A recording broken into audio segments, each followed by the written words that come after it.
Andrew Rankine had this very successful band in Scotland, and he, his wife and family moved to Whitley Bay, and he started up playing at the Beer Keller in Newcastle, and that was where he got the MIDI bass and the quarter box and everything else, because he was doing solo work and he was singing and whatnot. He was entertaining, but he still had the band brought together occasionally.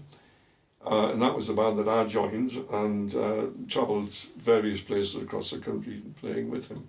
I was actually with him the night that he had his heart attack. We were playing, I'm not sure where now, Teesside somewhere, and we set up and we started playing the first dance. And I realised that something was wrong during that first dance. And when the dance was finished, he threw the accordion off. He'd had a heart attack. Fortunately, one of the senior dancers there, the MC, was a heart surgeon. And the ambulance was called, and Andrew was in hospital for some time. I played with him when he recovered, but that was his first heart attack. And later, about 73, 4 or thereabouts, he moved down to Leicester, and that was when I lost touch with him in terms of playing in the band. So yeah, that was quite a night, that, because it was a trio: fiddle, accordion and drums. So the fiddle and drums packed their bags and came home. We couldn't see the dance through. Jim Johnston's band, again, tremendous band, tremendous accordionist. I think some of the best LPs produced for Scottish dancing were by Jim Johnstone, his band.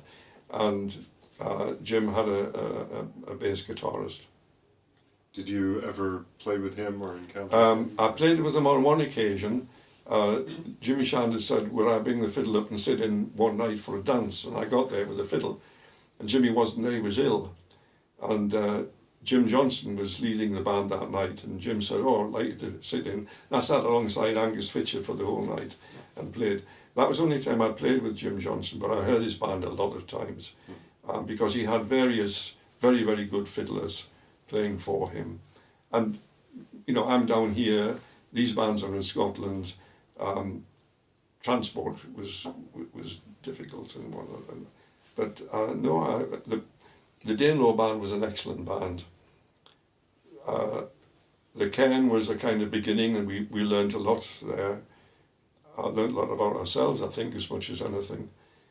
And then when I left the Danelaw, and before I left, I did one or two dances with an ad hoc band that we got together, with various accordionists leading them. But that was difficult because you couldn't guarantee you had somebody to play the accordion. Without the accordion, you wouldn't do a dance.